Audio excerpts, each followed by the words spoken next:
और आइए बात करते हैं आज के मुख्य समाचार में देश भर की तमाम बड़ी खबरों पर नजर डालते हैं। अच्छा, सबसे पहले तो आपको बता दूं, कल 8 जनवरी को इस साल 2023 का पहला बड़ा मुहूर्त होगा। रवि पुष्य संयोग रहेगा, इसमें सर्वार्थ सिद्धि योग बन रहा और इसीलिए खरीदारी के लिए पूरा दिन शुभ रहेगा, है ना। चलिए खबरों में आगे बढ़ते हैं। देखिए बड़ी खबर, आप केंद्र और राज्य सरकारों के बीच साझेदारी को मिलेगा बढ़ावा। 3 दिवसीय राष्ट्रीय सम्मेलन का आयोजन हो रहा है और आज 7 जनवरी को नई दिल्ली में राष्ट्रीय सम्मेलन का अंतिम दिन है। सम्मेलन में विकास, रोजगार सृजन और समावेशी मानव विकास पर जोर दिया गया। टेक्नोलॉजी से बड़ी खबर आ रही दोस्तों, CES 2023 में पेश हुई रंग बदलने वाली कार BMW i-Vision D और साथ ही सैमसंग ने अपनी एक रोलेबल स्क्रीन भी पेश की है। बड़े ही अमेजिंग गैजेट्स हमें देखने को मिले हैं। जी हाँ, CES यानी कंज्यूमर इलेक्ट्रॉनिक्स शो का आयोजन हुआ लास वेगास US में और इसमें दुनिया भर के 174 देशों की 3200 से ज्यादा कंपनियां अपने आधुनिक इलेक्ट्रिक उपकरणों का प्रदर्शन किए। देखिए इस शो में पहले ही दिन कुछ अमेजिंग गैजेट्स हमें देखने को मिले। एक तो BMW ने दुनिया की पहली कलर चेंजिंग कॉन्सेप्ट कार पेश की, नाम है इसका BMW i-Vision D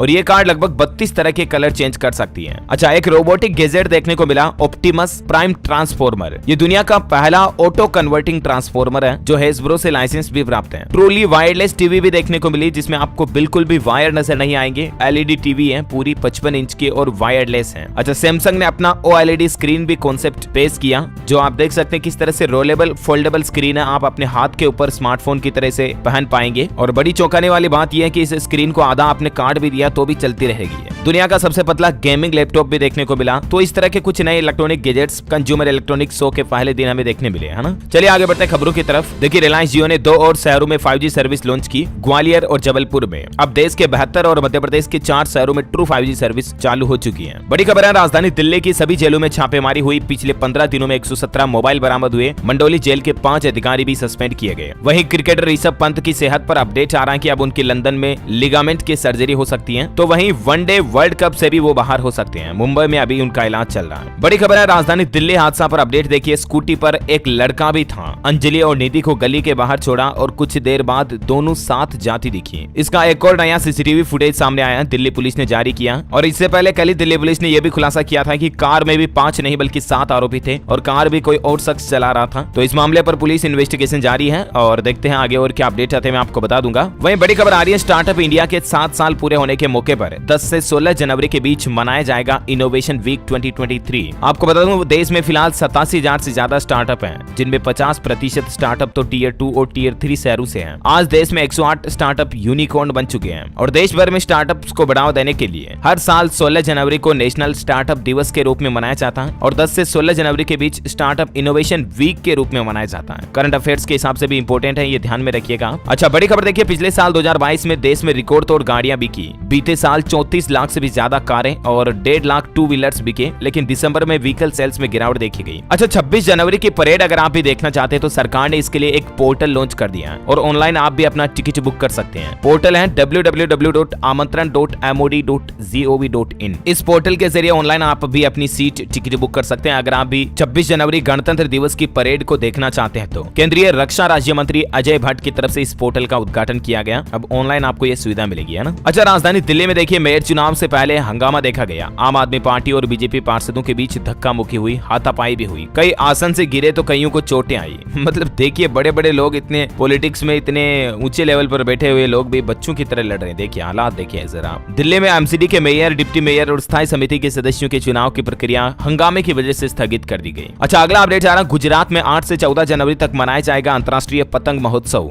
G20 theme पर इसका आयोजन होगा। जी हाँ, कोरोना महामारी के चलते लगभग पिछले 1-2 साल के बाद अब ये इवेंट आयोजित होने जा रहा है गुजरात में। इस साल इंटरनेशनल काइट फेस्टिवल 2023 का आयोजन हो रहा है। यह आयोजन 8 जनवरी से 14 जनवरी के बीच अहमदाबाद सहित कई शहरों में होगा और आयोजन की थीम G20 पर आधारित होगी, जिसमें कई देशों के लोग हिस्सा लेंगे। अच्छा, महिलाओं पर एक बड़ी चौंकाने वाली रिसर्च सामने आई है। देखिए, कॉल ऑफ ड्यूटी और लूडो जैसे गेम खेलने वाली 45% महिलाएं हैं और महिलाओं को लत ऐसी है कि कई पति पत्नियों के मामले तलाक तक पहुंच रहे हैं इस लत की वजह से। और अब सरकार गेम वगैरह को लेकर भी नई गाइडलाइंस लाने जा रही है। हालांकि ऐसे मामलों में छत्तीसगढ़ सरकार ने बहुत ही अच्छी पहल शुरू की है। देखिए आप, छत्तीसगढ़ में जुआ प्रतिषेध अधिनियम 2022 की शुरुआत हो चुकी है। विधानसभा से भी यह कानून पारित हो चुका है। अब ऑनलाइन जुआ और सट्टा खिलाने वालों और खेलने वालों पर सरकार नकल कसेगी, यानी कि सख्त कार्रवाई की जाएगी। छत्तीसगढ़ में जुआ खेलना खिलाना अब गैर जमानती अपराध बन चुका है और ऑनलाइन जुआ के विज्ञापनों में प्रतिषेध उल्लंघन पर भी कार्रवाई की जाएगी। ऑनलाइन जुआ खेलने के लिए खाता उपलब्ध कराना भी दंडनीय अपराध है। ऐसे मामलों में 3 साल की सजा और 50,000 रुपए के जुर्माने का प्रावधान है। छत्तीसगढ़ राज्य सरकार की तरफ से ऐसे सख्त कानून लागू कर दिए हैं और मैं तो ये कहता हूँ ऐसे कानून देश भर में केंद्र सरकार को भी लागू करने चाहिए सभी राज्यों में, राइट, ताकि ऐसे रम्मी, 3 पत्ते वगैरह इस तरह की गेम बंद हो सके। अच्छा देखिए, बड़ी खबर, हरियाणा में भारत जोड़ो यात्रा पहुंच चुकी है। पानीपत में हार्वर्ड प्रोफेसर से मिले राहुल गांधी, बीजेपी नेता की फैक्ट्री में रुके और इस भारत जोड़ो यात्रा के साथ ही राहुल गांधी ने हरियाणा में अपना चुनावी बिगुल भी फूंक दिया है। राहुल गांधी बोले कि हमारी सरकार बनी तो न्याय योजना लागू करेंगे, हर गरीब किसान को 72,000 रुपए देंगे। इस दौरान राहुल को पगड़ी भी पहनाई गई, कुछ तस्वीरें आप देख सकते हैं। और भारत जोड़ो यात्रा में एक नंगे बदन राहुल गांधी के साथ बच्चा भी देखा गया। उसके पिता बोले कि टी-शर्ट पहने राहुल गांधी की तरह मेरे बेटे को भी ठंड नहीं लगती है। अच्छा, वहीं बड़ी खबर आ रही कि गारंटीड एनपीएस रिटर्न स्कीम को जल्द ही मंजूरी मिल सकती है। इस नए साल 2023 में अगले 4 महीनों के भीतर इस तरह की नई योजना सरकार लॉन्च कर सकती है जिनमें मिनिमम गारंटीड रिटर्न अश्योर्ड हो। देखते हैं आगे और इस पर क्या अपडेट आते हैं। फिलहाल देखिए बड़ी खबर, प्रवासी भारतीय सम्मेलन से पहले मध्य प्रदेश इंदौर में छाए पीएम मोदी, उनका 10 मंजिला विशालकाय कटआउट लगाया गया। इसके कुछ तस्वीरें भी आप देख सकते हैं। दरअसल मध्य प्रदेश की आर्थिक राजधानी इंदौर में 8 से 10 जनवरी के बीच भारतीय प्रवासी सम्मेलन का आयोजन होने जा रहा है। इसमें लगभग 70 देशों के 3000 से ज्यादा लोग शामिल होंगे और इस प्रवासी भारतीय सम्मेलन में हिस्सा बनने के लिए पीएम मोदी भी 9 जनवरी को इंदौर पहुंचेंगे। वहीं एक राहत की खबर आ रही है कि इस साल गेहूं तिलहन का बम्पर उत्पादन होगा क्योंकि चालू रबी सीजन में बुआई का रिकॉर्ड टूटा है। इस बार रबी के सीजन में फसलों के रकबे में भारी बढ़ोतरी देखने को मिली है बुआई में, है ना। अच्छा, बड़ी खबर देखिए, परिवहन मंत्री नितिन गडकरी ने घोषणा की है मैसूर बंगलुरु एक्सप्रेसवे का उद्घाटन अगले महीने फरवरी 2023 में किया जाएगा और इस उद्घाटन के बाद दोनों शहरों के बीच यात्रा का समय मात्र 90 मिनट का होगा। अभी इसमें कम से कम 3 घंटे लगते हैं। अच्छा, बड़ी खबर आ रही है, वित्त मंत्री बनने के बाद देश की फाइनेंस मिनिस्टर निर्मला सीतारमण का पहला राजस्थान दौरा होने जा रहा है। 8 जनवरी को वो राजस्थान के कोटा में क्रेडिट आउटरीच प्रोग्राम में हिस्सा लेंगी। ओम बिरला के प्रस्ताव पर वित्त मंत्री राजस्थान में आ रही है। छोटे व्यापारियों को सीधे लोन बांटेंगे इस दौरान वो। और हाँ, राजस्थान की बात हो ही रही तो एक और अपडेट देखिए आप, महिलाओं को पीरियड्स में मिल सकता है वर्क फ्रॉम होम। समाज कल्याण बोर्ड ने सरकार को इस संबंध में प्रस्ताव भेजा है और बजट में इस तरह की घोषणा भी संभव की जा सकती है। सरकारी ऑफिस की काम करने वाली महिलाओं को अब ये सुविधा मिल सकती है। इसके अलावा राजस्थान में सरकार ने एक और नई पहल शुरू की है, घर घर जाकर पूछेगी दवा पेंशन मिली या नहीं। राजस्थान में पहली बार ऐसी अथॉरिटी बनी है, हर जिले में इसका ऑफिस खुलेगा और टीमों का गठन किया जाएगा। मतलब कि सरकारी योजनाओं के बारे में वेरिफिकेशन करने के लिए आम जनता के घर घर जाकर अधिकारी ग्राउंड लेवल पर पूछताछ करेंगे। तो ये एक अच्छी पहल है वाकई में राजस्थान में। अच्छा, अगला अपडेट आ रहा है कि परीक्षा पे चर्चा में भाग लेने के लिए अब आप 27 जनवरी तक आवेदन कर पाएंगे। पीएम मोदी खास टिप्स देंगे बच्चों और अभिभावकों को। तो अगर आप भी परीक्षा में चर्चा का हिस्सा बनना चाहते हैं तो इसके लिए आप सरकार के इस पोर्टल पर जाकर अपना पंजीकरण यानी कि रजिस्ट्रेशन करवा सकते हैं। छात्र, शिक्षक और अभिभावक आप mygov.in या फिर innovate.mygov.in इस पर जाकर ऑनलाइन रजिस्ट्रेशन कर सकते हैं, है ना। और अगला अपडेट आ रहा है कि समलैंगिक विवाह संबंधित सभी याचिकाएं अब सुप्रीम कोर्ट में ट्रांसफर कर दी गई है। मार्च तक सभी याचिकाओं की लिस्टिंग का आदेश और सरकार से भी सुप्रीम कोर्ट ने 15 फरवरी तक इस पर जवाब मांगा है। दरअसल कल ही समलैंगिक विवाह को लेकर सुप्रीम कोर्ट में सुनवाई हुई। हालांकि कोई फैसला तो नहीं दिया गया, लेकिन इसमें कुछ 2 बड़े अपडेट देखने को मिले। एक तो मतलब हमारे देश के सभी अलग अलग राज्यों में जितने भी हाई कोर्ट में समलैंगिक विवाह से संबंधित जितनी भी याचिकाएं हैं ना, वो सभी अब सुप्रीम कोर्ट में ट्रांसफर होगी और समलैंगिक मुद्दे पर एकमात्र सुप्रीम कोर्ट ही सुनवाई करेगा कि इसको कानूनी मान्यता दी जाए या नहीं। दूसरी बात, अब अगले बार 13 मार्च को इस पर अगली सुनवाई होगी। सुप्रीम कोर्ट ने यह आदेश जारी किया, है ना। और अगला अपडेट आ रहा है कि भारत में 12 और 13 जनवरी को डिजिटल माध्यम से वॉइस ऑफ ग्लोबल साउथ शिखर सम्मेलन की मेजबानी होने जा रही है, जिसमें दक्षिण सहित विकासशील देशों को अपने मुद्दों, चिंताओं और प्राथमिकताओं को रखने का मौका मिलेगा। इस शिखर सम्मेलन में हिस्सा लेने के लिए 120 देशों को आमंत्रित किया गया है। अच्छा, वही देखिए पाकिस्तान के भी हालात श्रीलंका जैसे होने जा रहे हैं। 125 रुपए किलो आटा बिक रहा है अभी पाकिस्तान में। एलपीजी गैस के लिए भी जनता भटक रही है। इकोनॉमी काफी ज्यादा घिर रही है पाकिस्तान की और बहुत ज्यादा महंगाई से आम आदमी परेशान हो रहा है। हालांकि हमारी इंडियन इकोनॉमी को लेकर भारत ने एक जीडीपी का अनुमान जारी किया है कि 150 लाख करोड़ का आंकड़ा छू सकती है भारत की अर्थव्यवस्था और एक नया कीर्तिमान स्थापित करेगी। अच्छी बात है वाकई में। अगला अपडेट आ रहा है कि आईआरसीटीसी ने एक नया टूर पैकेज निकाला। सिर्फ 8,300 रुपए में आप वैष्णो देवी के दर्शन कर सकते हैं। ज्यादा जानकारी इस टूर पैकेज के बारे में आप आईआरसीटीसी के ऑफिशियल वेबसाइट पर चेक कर लीजिएगा। अच्छा, बड़ी खबर आ रही है, पंजाब में इसी वर्ष लागू होगी ई चालान व्यवस्था। ट्रैफिक विंग ने कमर कस ली है। और रोड एक्सीडेंट की घटनाओं पर लगाम लगाने के लिए सड़क सुरक्षा में लोगों को ज्यादा अवेयर करने के लिए ई चालान सिस्टम शुरू होने जा रहा पंजाब में 2023 से ही। वैसे कल ही पंजाब कैबिनेट की मीटिंग हुई और इसमें 4 और बड़े फैसले लिए गए। एक तो स्कूलों में सफाई सेवक चौकीदार लगाए जाएंगे, स्क्रैप पॉलिसी लागू होगी, वेरका में 500 पदों पर भर्ती होगी और 14,000 लोगों को नौकरी मिलेगी। पंजाब में शिक्षा, स्वास्थ्य और अन्य कई विभागों से संबंधित मामलों पर कैबिनेट बैठक में ये कुछ 4 बड़े महत्वपूर्ण फैसले लिए गए हैं। अच्छा, बिहार से बड़ी खबर आ रही है। बिहार में जाति आधारित जनगणना आज से शुरू होने जा रही है। इस पर 500 करोड़ रुपए खर्च किए जाएंगे। पहले चरण में मकान और परिवार की गिनती होगी, दूसरे चरण में जाति और व्यवसाय की।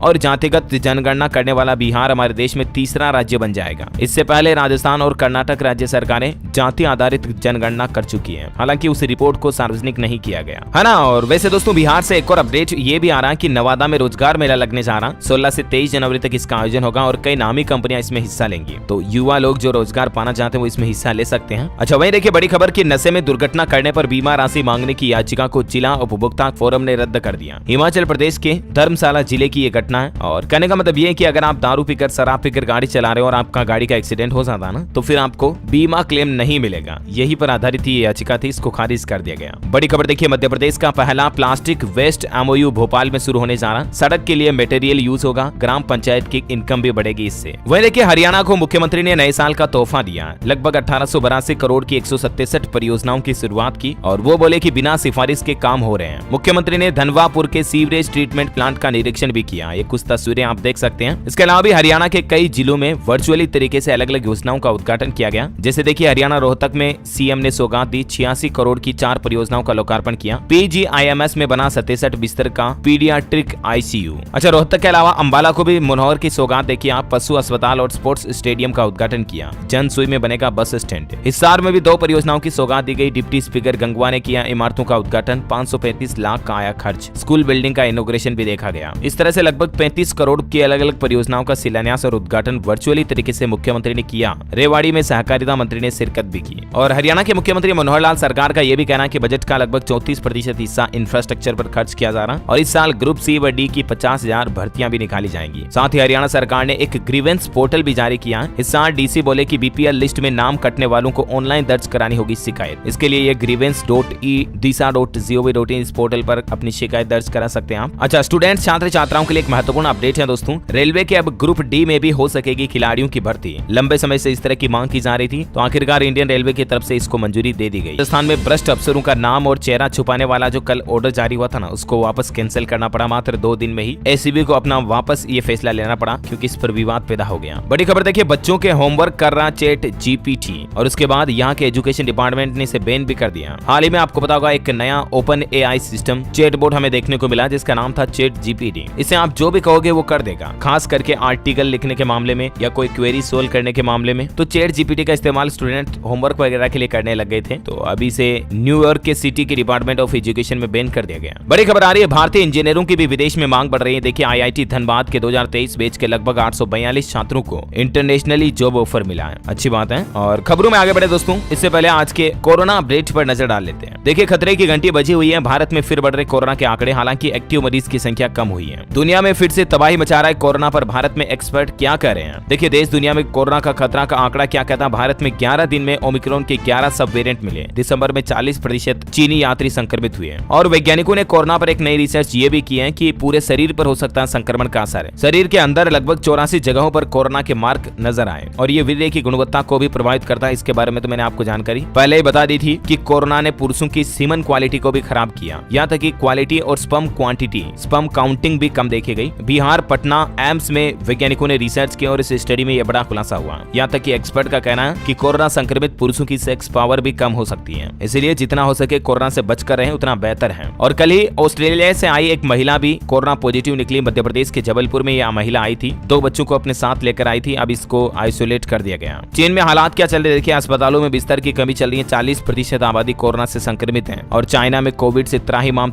मचा हुआ है। अच्छा, बच्चों के लिए हमारी भारत सरकार का एक नया नियम कि 12 साल तक के बच्चों की नहीं होगी एयरपोर्ट वगैरह पर अब रैंडम जांच। अगर बच्चों में बुखार, सर्दी या जुकाम इस तरह के लक्षण पाए जाते हैं तो ही उनकी कोरोना जांच होगी। बाकी जो रैंडम टेस्ट किए जा रहे हैं उनमें अब बच्चों को शामिल नहीं किया जाएगा। वैसे भारत में आंकड़ों की बात करें तो देश में पिछले 24 घंटों के दौरान कोरोना के 228 नए केस आए, जबकि 4 लोगों की मौत हुई और अभी सक्रिय मामलों की संख्या घटकर 2503 रह गई है, यानी कि एक्टिव केस लगभग 2500 इंतजार चल रहे हैं अभी हमारे भारत में। और हिमाचल प्रदेश से खबर आ रही कि खत्म हुई कोरोना की बूस्टर डोज। 53 लाख में से 23 लाख लोगों को ही प्रिकॉशनरी इंजेक्शन लगाया गया। चौथी लहर से पहले रुकी वैक्सीनेशन ड्राइव। वहीं उत्तर प्रदेश आगरा में भी विदेश से आए 3 और लोग कोरोना संक्रमित पाए गए। हालांकि इनके संपर्क में आने वाले किसी पर भी पुष्टि नहीं है। तो ये कुछ माहौल चल रहा है देश और दुनिया में कोरोना का। चलिए आज के मौसम समाचार पर नजर डाल लेते हैं। देखिए उत्तर भारत में शीतलहर जारी। डलहौजी, देहरादून और नैनीताल से ज्यादा सर्दी दिल्ली में पड़ रही है और आज से पहाड़ों पर फिर बर्फबारी भी हो सकती है। राजस्थान के माउंट आबू में पारा -6 डिग्री सेल्सियस पहुंचा। मध्य प्रदेश में स्कूलों में छुट्टियां घोषित की गई। उत्तर प्रदेश में बर्फीली हवाओं का कहर। कई जिलों में 10 डिग्री तक गिरा पारा। कोल्ड डे का अलर्ट जारी है। हिमाचल बारिश और बर्फबारी के लिए तैयार है। पश्चिमी विक्षोभ के दस्तक देते ही आसमान बादलों से घिरा।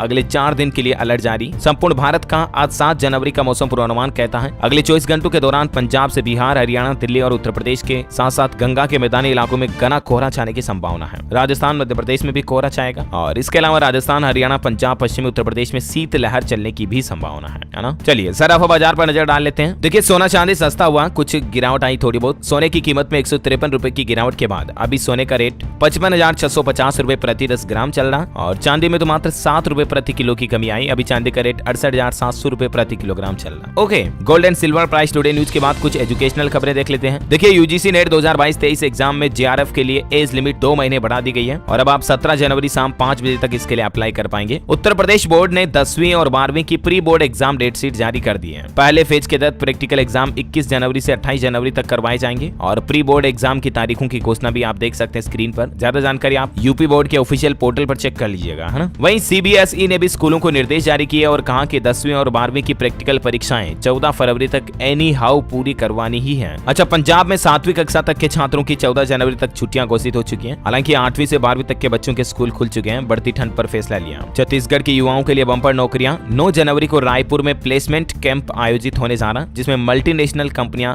युवाओं को जॉब देगी। सुबह 11 से 2 बजे तक ये कैंपस लगेगा। ये कैंप जिला रोजगार कार्यालय पुराने पुलिस हेडक्वार्टर कैंपस में सुबह 11 से 2 बजे तक लगेगा ना। वही देखिए उत्तर प्रदेश लोक सेवा आयोग ने शुरू किए एकल अवसरीय पंजीकरण। 1 अप्रैल से सभी परीक्षाओं के लिए अनिवार्य होगा। और हरियाणा में एमडीयू ने जारी की डेट शीट। प्रैक्टिकल एग्जाम 10 जनवरी से शुरू होंगे। महर्षि दयानंद यूनिवर्सिटी एमडीयू हरियाणा का ये अपडेट है। ओके, और चलिए एजुकेशन के बाद अब कुछ और अपडेट देख लेते हैं फटाफट से। देखिए बड़े खतरे की आहट। एक वैज्ञानिक अध्ययन में दावा किया गया कि साल 2100 तक खत्म हो सकते हैं 5 में से 4 ग्लेशियर और धरती के कई हिस्से डूब सकते हैं। बड़ी खबर देखिए, 4 दिन में दूसरे जैन मुनि ने त्यागे प्राण। जयपुर में संवेद शिखर के लिए अनशन पर थे। संत बोले ऐसे ही बलिदान देते रहेंगे। हालांकि केंद्र सरकार ने जैन समाज के तीर्थ स्थल संवेद शिखर के लिए जैन समुदाय के लोगों की मांग को मान लिया। अब तो अच्छा, वही पंजाब में रेत खरीदारी को लेकर खबर आ रही कि अब सरकारी रेटों पर खरीदारी कर पाएंगे। पंजाब सरकार ने कई जिलों में रेत बजरी बिक्री सेंटर खोल दिए हैं। अच्छा, महाराष्ट्र सरकार कुसुम योजना के तहत राज्य के 5 लाख किसानों को सोलर पंप वितरित करने जा रही है। ऐसी योजना बनाई गई है। उत्तराखंड में मुख्यमंत्री पुष्कर सिंह धामी ने की बड़ी घोषणा। 130 करोड़ से कराएगी सरकार फेसिंग। जंगली जानवरों से खेती एवं बागवानी की होगी सुरक्षा। राजस्थान में देखिए सरकार ने अपने बजट में किया हुआ वादा अधूरा रखा, पूरा नहीं कर पाए क्योंकि लाखों किसान सर्दी की रात में सिंचाई करने को मजबूर है। जबकि राजस्थान सरकार ने बजट में वादा किया था कि दिन में बिजली देंगे किसानों को, लेकिन रात में आ रही है। बड़ी खबर है, बिहार नगर निकाय चुनाव में तीसरे चरण की फरवरी में होगी घोषणा। 15 जिलों के 24 निकायों के लिए तैयारियां तेज हुई। हिमाचल प्रदेश में कर्ज लेने की सीमा बढ़ी। 31 मार्च तक 3000 करोड़ का और ऋण ले सकेगी सरकार। विधानसभा में FRBM बिल पास हुआ। 12 और 13 जनवरी को होगा voice of global south summit. 120 देशों से वर्चुअली जुड़ेंगे प्रतिनिधि। केनरा बैंक ने महंगा किया लोन पर अब आपकी EMI कितनी बढ़ जाएगी? तो दरअसल आपको बता दूं, केनरा बैंक ने MCLR में 0.15 से 0.25% तक की बढ़ोतरी की है और इस बढ़ोतरी के बाद अब केनरा बैंक का लोन रेट क्या हो गया, जानकारी आप देख सकते हैं स्क्रीन पर। बड़ी खबर है, सरकार ने बदल दिए HRA पाने के नियम। अब आपको हाउस रेंट अलाउंस मिलेगा या नहीं, तो इस पर अपडेट आ रहा है कि मंत्रालय के मुताबिक अब कुछ सरकारी कर्मचारी कुछ मामलों में HRA के योग्य नहीं होंगे। अब इसमें किस तरह के कर्मचारी HRA के एबल नहीं होंगे, जिसकी डिटेल थोड़ा सा वीडियो को पॉज करके आप देख सकते हैं स्क्रीन पर। बड़ी खबर है, पिता बनने पर 12 सप्ताह की पेटर्निटी लीव भी मिलेगी। जिस तरह से महिलाओं को मैटरनिटी लीव मिलती है ना, उस तरह से अडॉप्ट करने पर भी ये छुट्टियां मिलेगी। फाइजर इंडिया कंपनी की तरफ से अपने एम्प्लॉइज के लिए नियम लागू किया है। वहीं देखिए दोस्तों, NSWS यानी कि national single window system portal का डेटा आ रहा है कि इस पोर्टल ने लोगों के कारोबार को आसान बनाया। स्टार्टअप्स को देश में बढ़ावा मिला और इस पोर्टल से अब तक 75,000 से ज्यादा मंजूरी व्यवसायों को दी जा चुकी है। National single window system NSWS.gov.in इस पोर्टल के जरिए, है ना। बड़ी खबर है, चाइनीज खिलौनों को लेकर देश भर में हुई छापेमारी। चॉकलेट गिफ्ट की आड़ में खिलौनों का इंपोर्ट हो रहा था। सरकार देश में चाहते हैं कि मेड इन इंडिया खिलौनों को बढ़ावा मिले। अच्छा वह देखिए, रूसी सैनिक बैन के बावजूद भी यूज कर रहे मोबाइल। यूक्रेन सिग्नल ट्रेस कर अटैक कर रहा, 400 सैनिकों को मारने का दावा किया गया। बड़ी खबर है, 51 साल में पहली बार वर्ल्ड कप 2 शहरों में आयोजित होने जा रहा है। उड़ीसा के मुख्यमंत्री नवीन पटनायक ने बड़ी घोषणा ये भी की है, वर्ल्ड कप जीतने पर भारतीय टीम के प्रत्येक खिलाड़ी को 1-1 करोड़ रुपए दिए जाएंगे। ये हॉकी वर्ल्ड कप 13 जनवरी से 29 जनवरी के बीच उड़ीसा में खेला जाएगा। 2 शहर जिसमें भुवनेश्वर और राउरकेला में इसका आयोजन होगा। दुनिया भर के 288 सर्वश्रेष्ठ हॉकी खिलाड़ी इसमें हिस्सा लेंगे। अच्छा वह देखिए, राजस्थान में कबाड़ से बनाई 31 फीट की शिव प्रतिमा, 1200 किलो मेटल से बना शिवलिंग, 38 फीट का त्रिशूल भी है। तस्वीरें आप देख सकते हैं, 25 लोगों ने मिलकर इसको तैयार किया। मध्य प्रदेश में विद्युत कर्मचारी आज से जेल भरो आंदोलन की शुरुआत करने जा रहे हैं। 3 सूत्रीय मांगों को लेकर शक्ति भवन में कर्मचारी संगठन होंगे एकजुट। अमेरिकी जेलों का डेटा आ रहा है कि अमेरिका की जेलों में लगभग 20,000 से ज्यादा भारतीय कैदी अवैध रूप से बंद हैं। इनसे जबरन मजदूरी कराई जाती है। अगर मना करते हैं तो इन्हें कोठरी में बंद कर दिया जाता है। 2022 में भी अमेरिका में 60,000 भारतीय गिरफ्तार हुए थे। अच्छा वह देखिए, मुंबई ने भर दी योगी की झोली, उत्तर प्रदेश में लेकर आ रहे 5 लाख करोड़ का निवेश और ढेरों नौकरियां। वैसे यूपी में अब वेब सीरीज बनाने पर मिलेगी भारी सब्सिडी। सुनील शेट्टी की सीएम योगी से बायकॉट टैग हटाने की भी अपील की गई। साथ ही गोरखपुर का भी दबदबा देखने को मिलेगा। जीआईएस समिट में टेक्सटाइल सेक्टर में होगा 1271 करोड़ रुपए का निवेश। और अंतिम अपडेट है दोस्तों, पीएम मोदी की मां हीराबेन को चेक डैम बनाकर श्रद्धांजलि दी जा रही है। राजकोट में इसका निर्माण हो रहा है। अगले 10 दिन में यह बनकर तैयार हो जाएगा। इसकी 15 लाख रुपए के लगभग लागत आएगी। गिर गंगा परिवार ट्रस्ट द्वारा ये चेक डैम बनाया जा रहा है। ओके दोस्तों, तो इस वीडियो में आज दिन भर की तमाम बड़ी खबरें, मुख्य समाचार का अपडेट वीडियो यही फिनिश होता है।